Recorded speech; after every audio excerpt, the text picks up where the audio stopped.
The conference room on the 42nd floor of Morrison Industries had floor-to-ceiling windows that overlooked downtown Seattle. On a clear day you could see Mount Rainier. Today, storm clouds gathered over the Sound, turning the water slate gray. Appropriate given what was about to unfold. I sat in the back corner, my chair slightly removed from the mahogany table where the board members gathered. Nobody questioned why I was there. Nobody ever questioned me anymore. I was Daniel Morrison, the quiet son. The one who'd spent the last 15 years working in the background, never making waves, never demanding attention. The one nobody saw coming. My sister Vanessa stood at the head of the table, exactly where our father used to stand before his stroke 6 months ago. She wore a red power suit that probably cost $5,000 and an expression of absolute certainty. Behind her, our mother dabbed at her eyes with a handkerchief. Uncle Thomas, Dad's brother and the VP of Operations, nodded encouragingly. My older brother Marcus leaned back in his chair with a satisfied smirk. The entire family had gathered for this moment. Vanessa's moment. As you all know, Vanessa began, her voice carrying the tone she'd perfected at Harvard Business School, our father's health situation has created a leadership vacuum. Morrison Industries needs strong, decisive leadership to navigate the challenges ahead. The markets are volatile. Our competitors are circling. We cannot afford to drift. She clicked a remote and a presentation appeared on the screen behind her. I've spent the last 6 months developing a comprehensive restructuring plan. We're going to streamline operations, divest underperforming divisions and refocus on our core competencies. Under my leadership, Morrison Industries will emerge leaner, stronger and more profitable than ever. The family members around the table nodded. Marcus actually started a slow clap that died quickly when nobody joined him. I'm proposing that the board vote today to install me as CEO, effective immediately, Vanessa continued. I've already secured proxy votes from Mother, Marcus, Uncle Thomas and Aunt Caroline. That represents 42% of the family shares. Combined with the institutional investors who've committed to supporting new leadership, we have more than enough to approve this transition. Robert Chin, our CFO for the past 20 years, cleared his throat softly. Vanessa ignored him. Additionally, I'm recommending we implement my restructuring plan within the next 90 days. This will involve selling off the manufacturing division in Ohio. The one Dad built from the ground up, I said quietly from my corner. Everyone turned to look at me. I rarely spoke in meetings. I was the overlooked son, the one who'd chosen to work in product development instead of pursuing the executive track. The one content to tinker with designs while my siblings fought for position. The Ohio plant is hemorrhaging money, Vanessa said, not quite hiding her irritation at the interruption. Sentiment doesn't pay dividends, Daniel. Dad would understand that. Would he? Yes. He was a businessman first. He'd want us to make smart decisions, not emotional ones. Smart decisions, I repeated. Is that what you're calling this? Marcus leaned forward. What's your problem, Danny? You've never cared about the business side of things. You're happy in your lab playing with prototypes. Let the adults handle strategy. I smiled slightly. I'm 38, Marcus. I stopped being Danny about 20 years ago. You know what he means, Vanessa interjected. You've never shown interest in running the company. You've never positioned yourself for leadership. So why start now? I'm not starting now. I'm finishing what I started 15 months ago. Silence fell over the room. Robert Chen's expression didn't change, but I caught the slightest twitch at the corner of his mouth. He knew what was coming. He'd been preparing for this moment since last year. What are you talking about? My mother asked, confusion crossing her face. Daniel, Robert said carefully, perhaps now would be an appropriate time to share the documentation we discussed? I nodded and pulled out my phone. A moment later the screen behind Vanessa changed. Her restructuring plan disappeared, replaced by a different document entirely. This is a stock transfer agreement, I said calmly, dated March 15th of last year. 15 months ago. It transfers 90% of Morrison Industries shares from our father to me. The transfer was completed, filed and recorded 6 weeks before Dad's stroke. The room erupted. That's impossible, Vanessa said, but her voice had lost its certainty. It's public record, Robert confirmed. Filed with the SEC, registered with the state, completely legal and binding. Daniel Morrison currently owns 90% of Morrison Industries. He has been the majority shareholder for 15 months. Dad would never, Marcus started. Dad did, I interrupted. We spent 18 months discussing it, working through the details, planning the transition. He wanted to make sure the company stayed in the family, stayed true to its mission, and stayed under leadership that understood what he'd built. My mother stared at me like I was a stranger. Why didn't you tell us? Because Dad asked me not to. He wanted to see how things would play out naturally. He wanted to see who would step up for the right reasons and who would scramble for power. This is insane, Vanessa said, her composure cracking. You can't just drop this on us. You can't. I didn't drop anything, Vanessa. The information has been publicly available for over a year. You never bothered to check. None of you did. You all assumed that because I worked in product development, because I didn't fight for the spotlight, I wasn't involved in the business side. Uncle Thomas found his voice. Even if this is true, you can't run this company alone. You don't have the experience, the education, the MBA from Wharton? I finished. Actually, I do. I completed it online over the past 3 years. Graduated summa cum laude. Dad helped me navigate the program while maintaining my role in product development. You've been working on an MBA in secret? Marcus asked incredulously. Not in secret. I just didn't announce it. There's a difference. Vanessa's hands were shaking slightly. She gripped the back of the chair in front of her. This doesn't change the fact that the company needs restructuring. The Ohio plant is still losing money. The market conditions are still challenging. Your ownership doesn't magically fix those problems. You're right, I agreed. Which is why I've been fixing them for the past 15 months. I clicked my phone again. New data appeared on the screen. The Ohio plant stopped losing money 7 months ago. It became profitable again last quarter. I implemented new automation systems, renegotiated supplier contracts, and brought in a new plant manager who actually understands manufacturing instead of just cost-cutting. The numbers were undeniable. Vanessa stared at them, her restructuring plan crumbling before her eyes. The divisions you wanted to divest? I continued. I've already restructured 3 of them. The other 2 are scheduled for operational improvements that will make them profitable within the next fiscal year. I didn't sell them off for a quick profit. I fixed them because that's what Dad would have wanted. If you've been running things for 15 months, Aunt Caroline said slowly, why are we only hearing about this now? Because until today nobody challenged my ownership. I was content to work quietly, implement changes gradually, and let the improvements speak for themselves. But Vanessa forced this meeting. She decided to make a public play for control. So now we're having a public conversation about who actually owns this company. Robert Chin stood up, his presence commanding attention. For the record, I've been working with Daniel since the stock transfer. Everything he's implemented has been done with proper authorization and board oversight. The board members who actually read the quarterly reports have been aware of his initiatives. They've been voting on his proposals for over a year. 3 board members, the ones who weren't family, nodded confirmation. You knew. Vanessa asked them, betrayal in her voice. We knew there was new leadership direction, one of them said carefully. We were told the family was aware of the ownership structure. We had no reason to question it. Because you assumed, I said quietly. Just like Vanessa assumed. Just like Marcus assumed.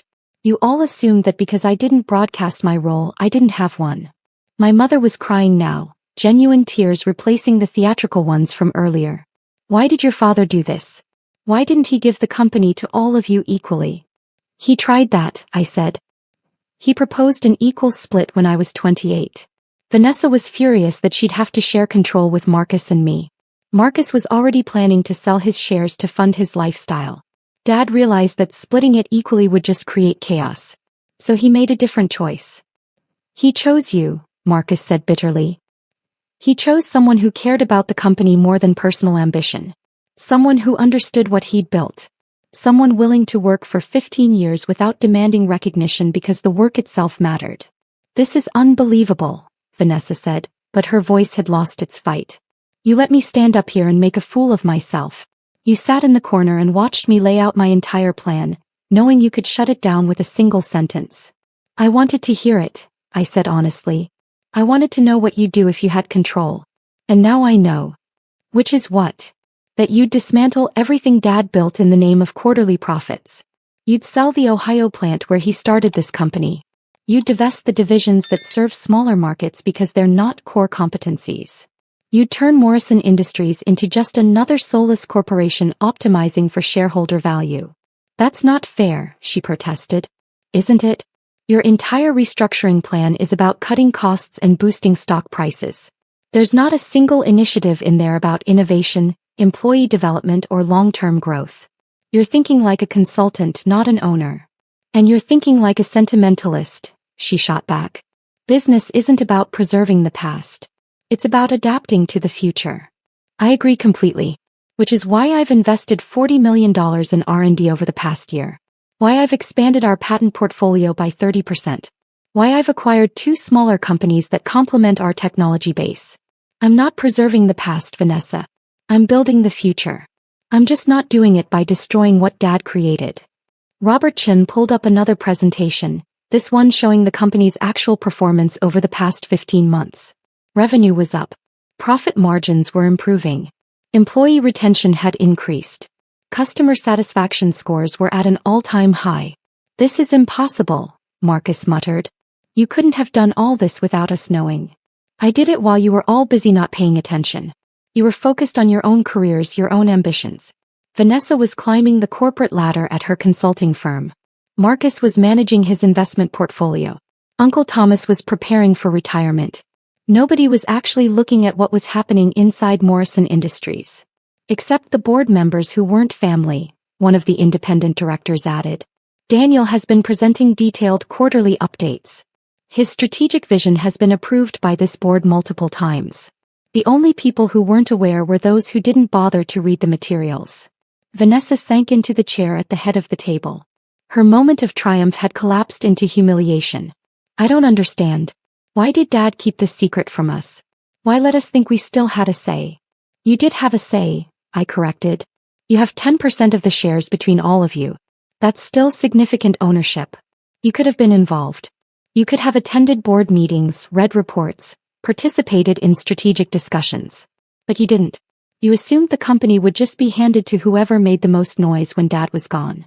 So this was a test, my mother said softly. He was testing us. He was giving you a chance to show what you valued. Vanessa valued control. Marcus valued money. Uncle Thomas valued comfort. And I valued the company itself. What happens now? Aunt Caroline asked. Are you going to fire us all? Fire you? From what positions? None of you actually work here except Uncle Thomas, and he's been planning to retire anyway. I'm not firing anyone. I'm just making it clear that I own this company, I run this company, and I make the decisions about its future.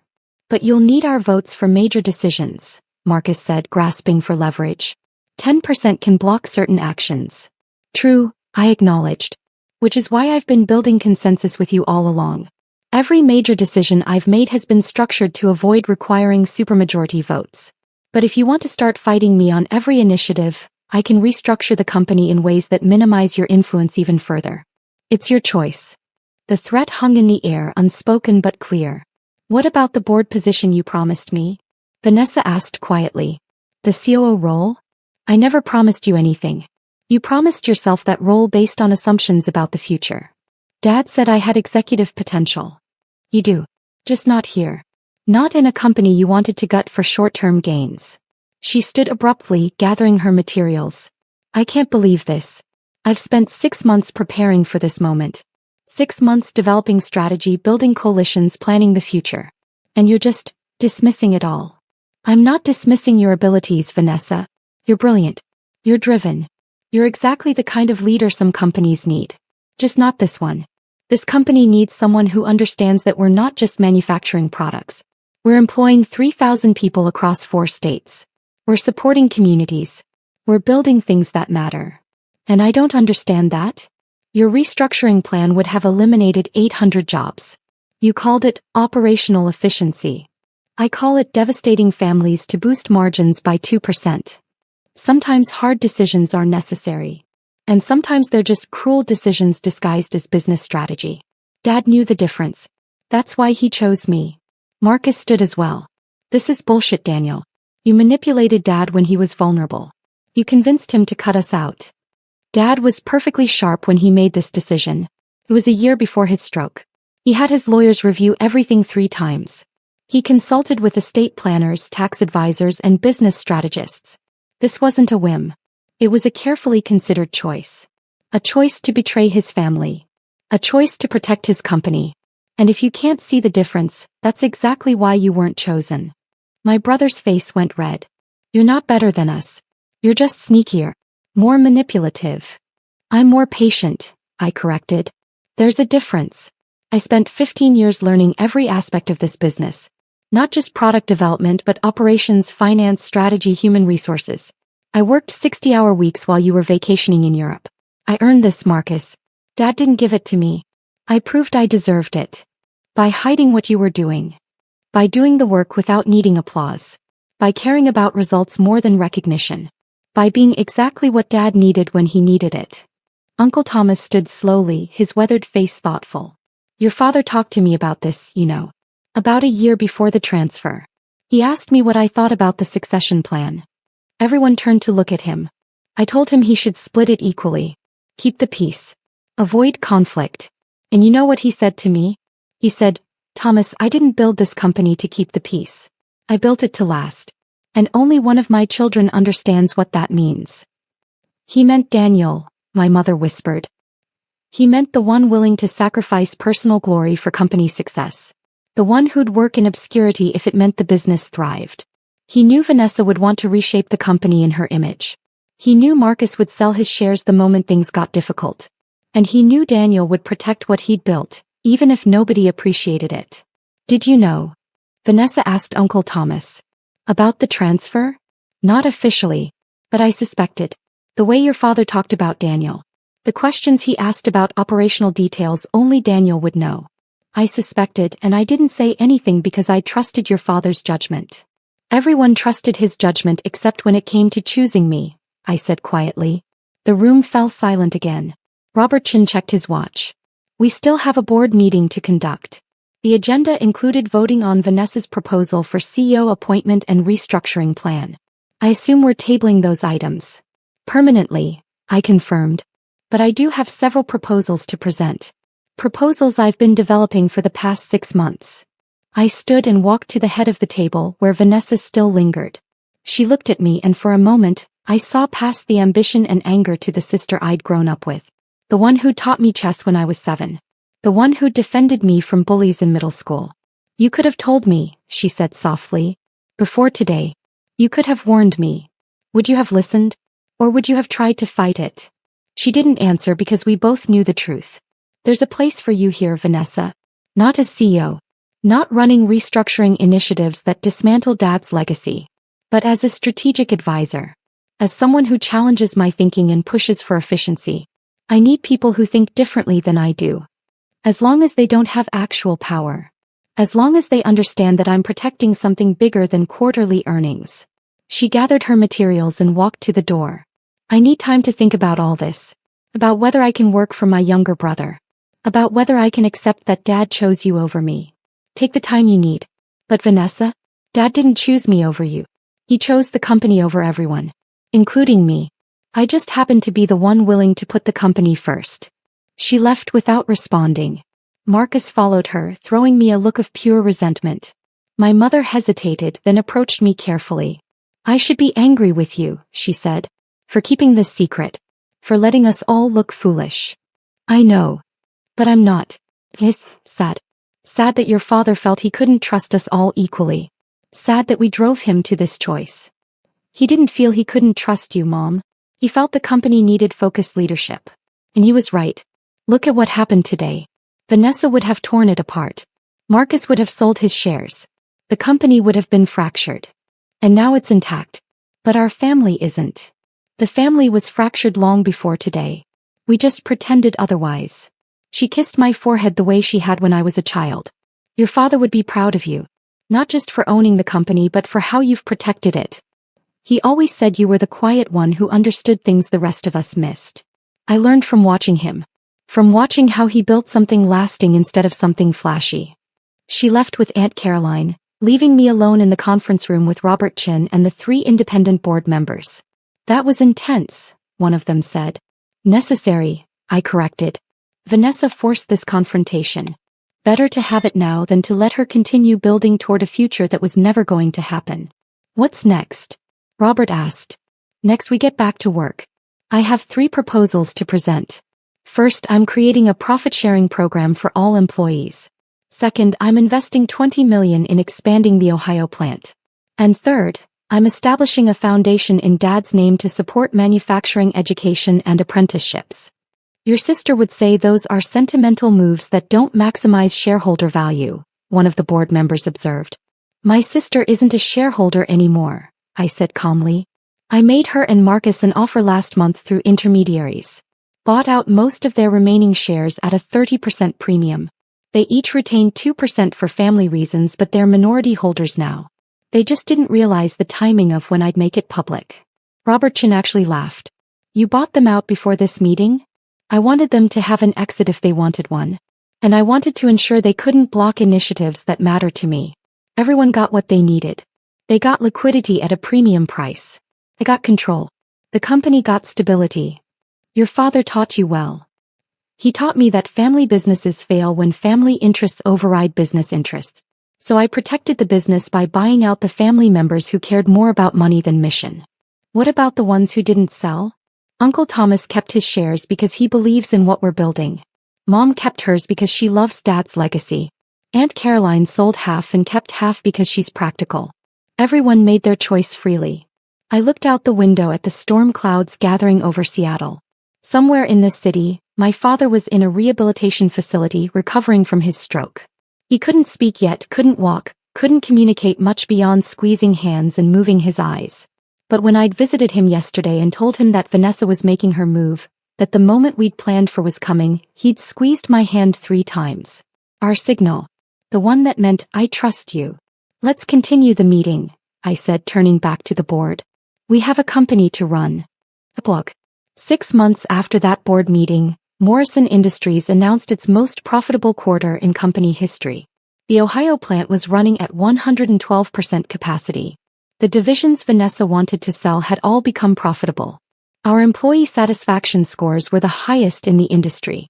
Vanessa accepted a CEO position at a consulting firm in New York. She sent me a congratulations email when our quarterly numbers came out. We still don't talk much, but the animosity has faded into something more like respectful distance. Marcus invested his buyout money in cryptocurrency and lost 40% of it in a market crash. He calls occasionally, asking about board positions or consulting opportunities. I keep telling him no. Some people need to learn the hard way that quick money isn't the same as built wealth. My mother visits Dad at the rehab facility every day. I join her 3 times a week. Last month, Dad spoke his first word since the stroke. Company. His second word was good. His third was Daniel. The therapist said it was remarkable progress. I said it was just Dad being Dad. Even when he could barely speak, he was checking on the business and letting me know I'd done right. The board position I created for Vanessa remains open.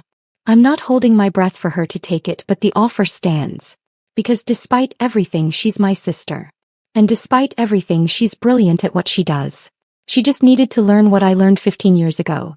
That the best kind of power isn't the kind you seize. It's the kind you earn so thoroughly that nobody can take it away.